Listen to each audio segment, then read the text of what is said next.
Ave Maria, cheia de graça, o Senhor é convosco. Bendita sois vós, as mulheres, bendito é o fruto do vosso ventre, Jesus. Santa Maria, Mãe de Deus, rogai por nós, pecadores, agora e na hora da nossa morte. Amém. São Padre Pio, intercedei por nós. Olá, caríssimo, paz e bem, Deus abençoe. Sou eu, missionário católico, deficiente visual, Enio Viana. Se você quiser ficar próximo missionário, me siga pelo Instagram, que eu vou colocar na tela a partir de agora. E na descrição desse vídeo está as nossas redes sociais, onde você pode interagir conosco.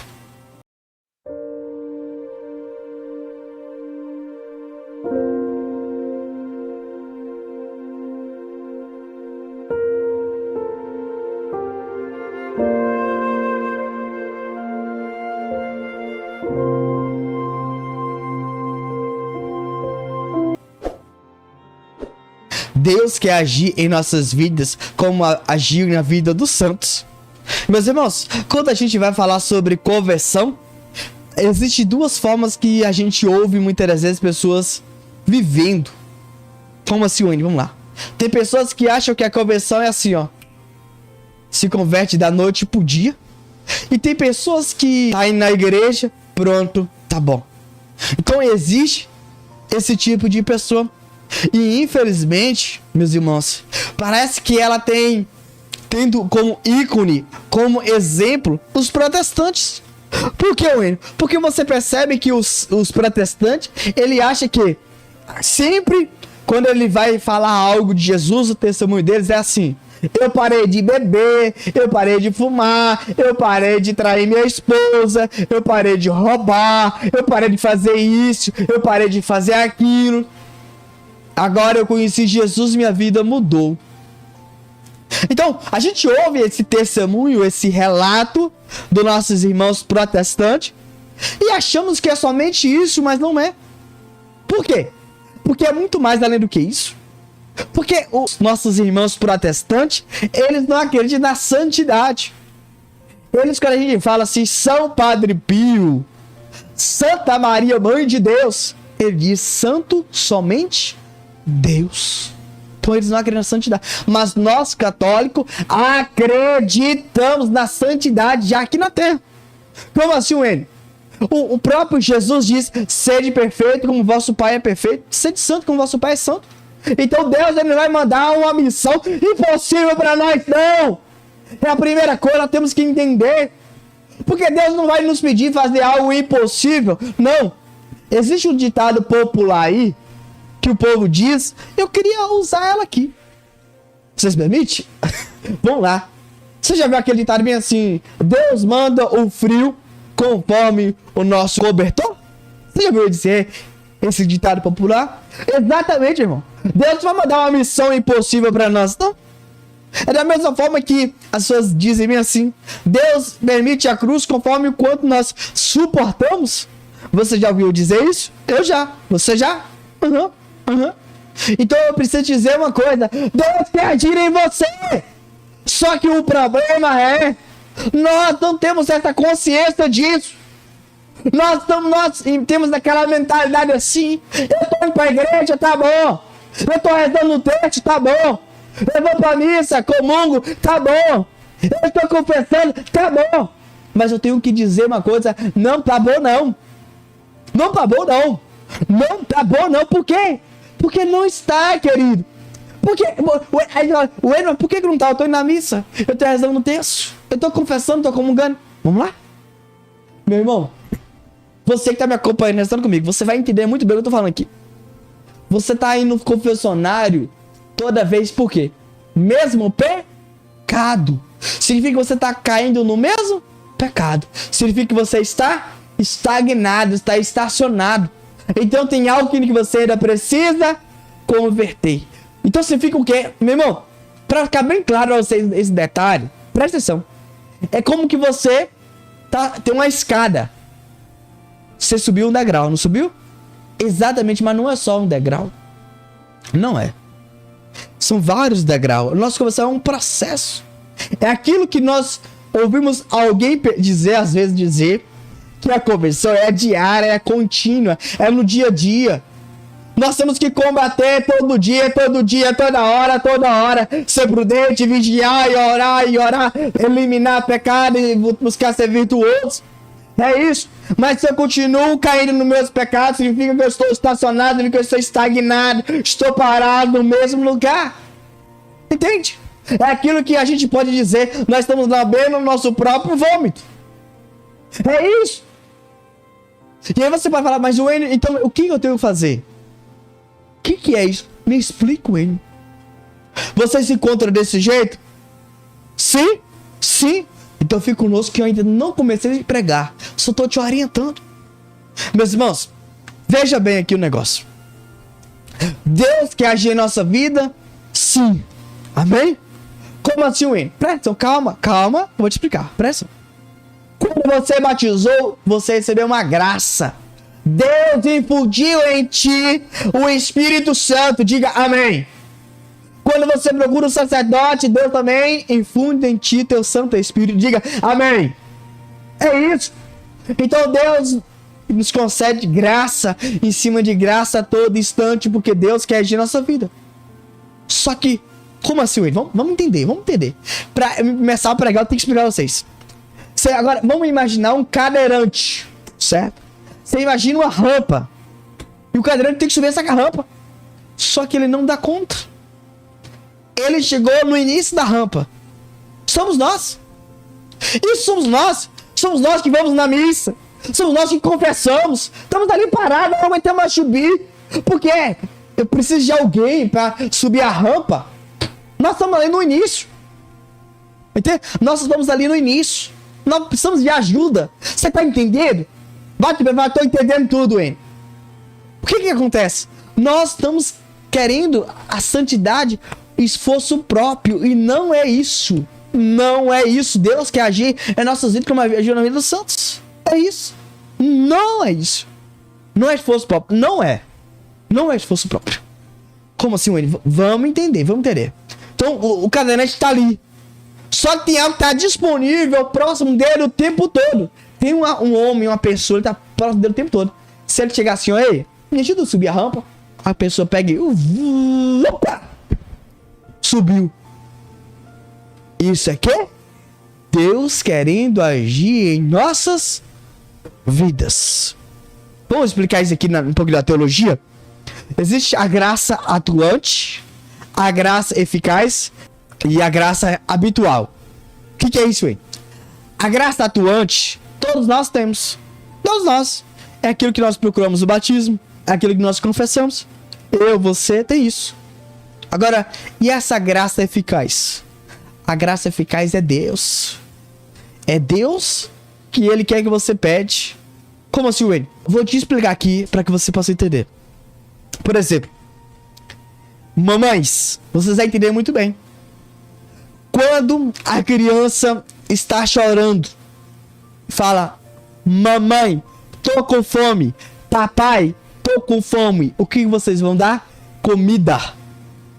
Entende? Alimento. É isso. Deus quer ouvir de nós. Não é que Deus está distraído como os nossos pais que podem distrair. Deus não está distraído. Mas Deus quer que você peça. Lembra da rampa? Tem alguém ali disponível o tempo todo. Da mesma forma, Deus está ali próximo de nós o tempo todo. Só que Ele quer que a gente pede. Ele quer. Por exemplo, deixa eu dar um exemplo a vocês aqui. Um exemplo aqui pra vocês. Senhor Jesus, me liberta. De quê, por exemplo? Eu tenho um pecado da gula. Eu tenho pecado da gula. Responde por isso. Eu tenho pecado da gula. Senhor, me liberta. Eu como muita pizza. Entende? Deus me dá a graça de libertar desse pecado. Então, você tem que pedir isso. É você que tem que pedir isso. Você tem que desejar isso pra sua vida. Só que tem que entende uma coisa aqui. Presta atenção uma coisa nesse detalhe que isso aqui é rico. Eu vou trazer uma realidade aqui. Algo que a gente precisa entender uma coisa. Por exemplo, o pecado da gula é pecado? Não, não é pecado. Não é pecado. Só que se eu comer muito pizza ou outro alimento, eu vou virar obeso. E essa obesidade vai trazer doenças e vai trazer a minha morte. Entende? Estão entendendo isso?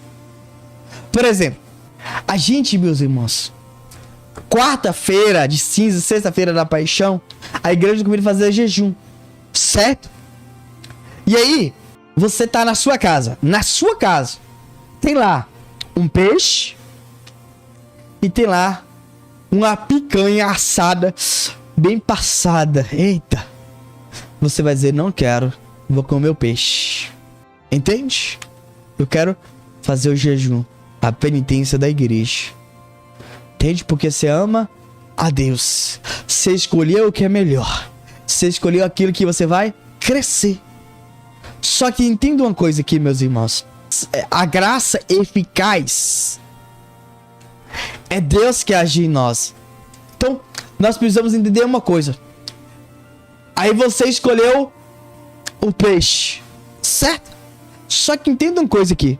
Eu vou fazer aqui, vocês prestam no meu rosto. Ó. E fica olhando pra picanha. Não! Eu não vou olhar pra picanha. Não quero saber de picanha. Eu quero o meu peixe. Eu como. E se me mando. Por quê? Porque eu quero peixe. Entende? Eu não quero ofender a Deus. Meus irmãos, presta atenção, algo bem claro aqui. Você imagina uma casa. E você tá nessa casa e você vê no telhado tá saindo reflexo de luzes. O que você vai fazer? Você vai subir nesse telhado e buscar fechar, tampar esse reflexo de luz, esse buraco no telhado, não é isso? Fechar. Então é o seguinte, você tem que fechar essa brecha de você. E o que é? Para que nós possamos permanecer em estado de graça, santidade, a gente precisa fechar nossas brechas. E o que é? A oração. Esse diálogo contínuo, diário com Deus. Precisamos todo instante pedir, fugir das ocasiões e orar. Deus, Ele quer agir em nós? Quer. Nós temos que pedir? Sim. Mas nós temos que ser como os santos. Os santos, ele olhava para o pecado e tinha horror. Ele tinha nojo. Ele não queria ofender a Deus. Não. Só que muitos de nós confessamos os pecados porque nós não queremos ir para o inferno. Nós temos que dizer, eu não quero ofender meu Deus. Eu não quero ofender o meu Senhor, o meu libertador. É esse olhar que nós temos que ter. Então quando você, infelizmente, tem esse olhar de não ir para o inferno, tá bom? Mais ou menos. Você tem que melhorar um pouquinho mais. Você tem que dizer, eu não quero ofender o meu Senhor. Então você tem que amar a Deus sobre todas as coisas e ter horror a isso. Entende? É você querer as coisas do alto e renunciar às coisas de baixo. Como é que você vai? Desapegando. E como é que você vai desapegar? Pedindo desapego. Entende? É isso que você vai desapegando. Você vai pedindo Deus. E você vai se afastando daquilo que é mudando, distanciando. Para que você possa buscar ser íntimo do Senhor, experimentar o Senhor diariamente, constantemente, e você experimentar as delícias do Senhor, e você vai viver em estado de graça, santidade, e você vai rezar e pedir, Deus, eu quero te amar, eu quero te adorar, e quero te encontrar no céu. E você vai fazendo a sua oração, você vai ser íntimo, você vai ler a Sagrada Escritura, você vai ler o livro dos santos, e aí Deus vai agindo, e você vai perceber a necessidade de estar mais em oração, você vai perceber a necessidade de rezar mais, de ler a Sagrada Escritura, e você vai se consumir de amor por esse Deus. E aquilo que os santos faziam continuamente, de forma diária, constante, a oração. Meus irmãos, os santos, que a graça habitual, eles ofendiam a Deus, mas só que eram pecados veniais, não eram pecados mortais como nós. Não era. E nós estamos caindo no mesmo pecado. E os santos eram pecados veniais. E tem santos que nem pecado venial ele ofendia mais a Deus. Deus concedeu essa graça tão especial para eles. Então nós precisamos pedir a Deus, Deus, eu não quero mais te pecar. Quer dizer, Deus, eu não quero mais te ofender. Deus, eu quero te amar. Eu quero te adorar. Nós precisamos fazer esse diálogo, essa oração com o Senhor. Nós precisamos pedir que Ele possa agir em nossa vida, como Ele agiu na vida de Padre Pio, de Nossa Senhora, de São José. Então nós precisamos desejar. Nós precisamos pedir. É isso, meus irmãos. Sabe? A gente muitas das vezes estamos pedindo cura, milagres, portas abertas. Então estamos esquecendo de pedir das coisas do alto, daquilo que vai nos santificar, daquilo que vai nos conceder o céu e paraíso. Por quê? Porque estamos apegados às coisas terrenas. Então você tem que, Deus, me dá graça do desapego das coisas terrenas. Me dê essa graça. Você tem que pedir. Deus quer que você peça. Exatamente, Deus quer que você peça. Deus quer que você ore. Deus quer que você abra a boca. Só que infelizmente nós só estamos pedindo a oração aos outros. Não, meu irmão, peça. Abra a tua boca. Fale com o Senhor. Deixe o Senhor agir em sua vida. Deixe o Senhor falar. Você não tem que ter medo. Você não tem que ter vergonha, não. Abra. Diga pro Senhor como é que você se encontra. Você tem que pedir, Senhor, me liberte desse pecado. Me liberte, Senhor. Você tem que pedir. Você tem que orar de forma incessantemente.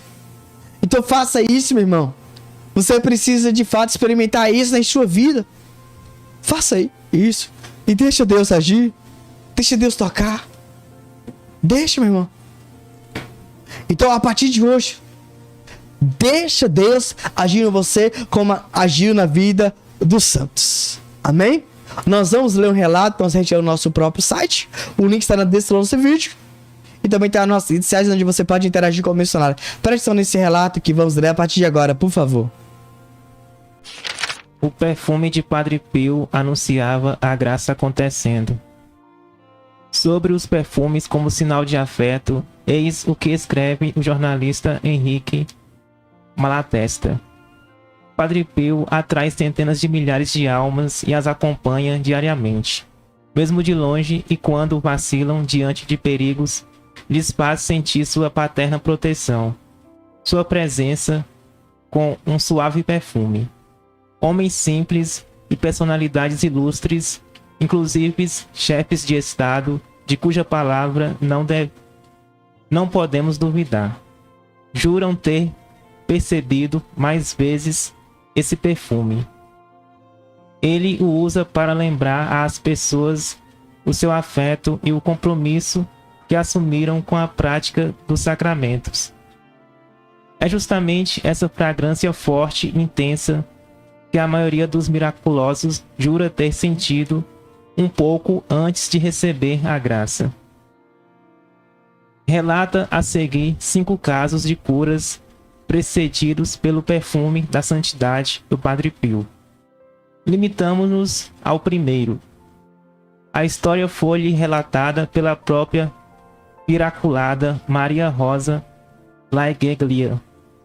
Com ela a palavra: eu tinha 4 anos e andava muito doente. O médico aconselhou meus pais a me levarem a um hospital, mas, acrescentou ele, não sei o que se poderia fazer para salvar esta pequena. Já tentei tudo. Há 4 dias eu estava lutando com a morte. O médico me dava apenas alguns dias de vida. Minha doença se manifestara quando eu andava pelos 8 meses. Tinha graves distúrbios no fígado e no baço. Bem cuidada, no começo tive um desenvolvimento normal. Aos 3 anos e meio, porém, a situação se agravou. A barriga e os lábios começaram a inchar. Uma febre altíssima fazia-me delirar. Meus pais choravam e rezavam, e de noite não conseguiam dormir. Quando me levaram ao hospital, não restava mais esperança. Meu corpo deformara-se de tal maneira que deixava as enfermeiras preocupadas. Uma delas disse que estava pedindo ajuda ao Padre Pio. Mamãe já tinha ouvido falar nos milagres dele. Oh, sim, ele vai curar minha filha, disse ela. Precisamos pedir sua ajuda. Arranjaram um santinho do padre e ela o colocou debaixo do meu travesseiro. Uma senhora do hospital mandou uma carta expressa a San Giovanni Rotondo, pedindo socorro. Passaram-se 2 dias. Há uma madrugada de 28 de fevereiro de 1953. Improvisamente, a mãe e a avó sentiram no quarto um perfume de rosas. Naquele momento, parei de gemer. Mamãe soltou um grito. Achou que eu tivesse morrido. Chegando mais perto, porém notou que, ao contrário, minha respiração se tornara normal. Ao acordar de manhã, eu disse: estou com muita fome. Os médicos olharam-se apatetados. Inexplicavelmente curada, reconheceram. Mãe, quem é esse frade? Perguntei. Sabe que nesta noite sonhei com um frade muito parecido? É o Padre Pio, me disse papai. Todos sorrisos. Foi ele que a curou. 2 horas depois chegava um telegrama de San Giovanni Rotondo. Dizia: Padre Pio agradece suas orações e a abençoa. Os médicos mantiveram-me em observação por 6 dias. Procuraram uma explicação científica, não encontraram. Tinha sido mesmo um milagre. No dia 5 de março, eu estava no pátio de casa, corria e brincava com as outras crianças. O pesadelo tinha passado.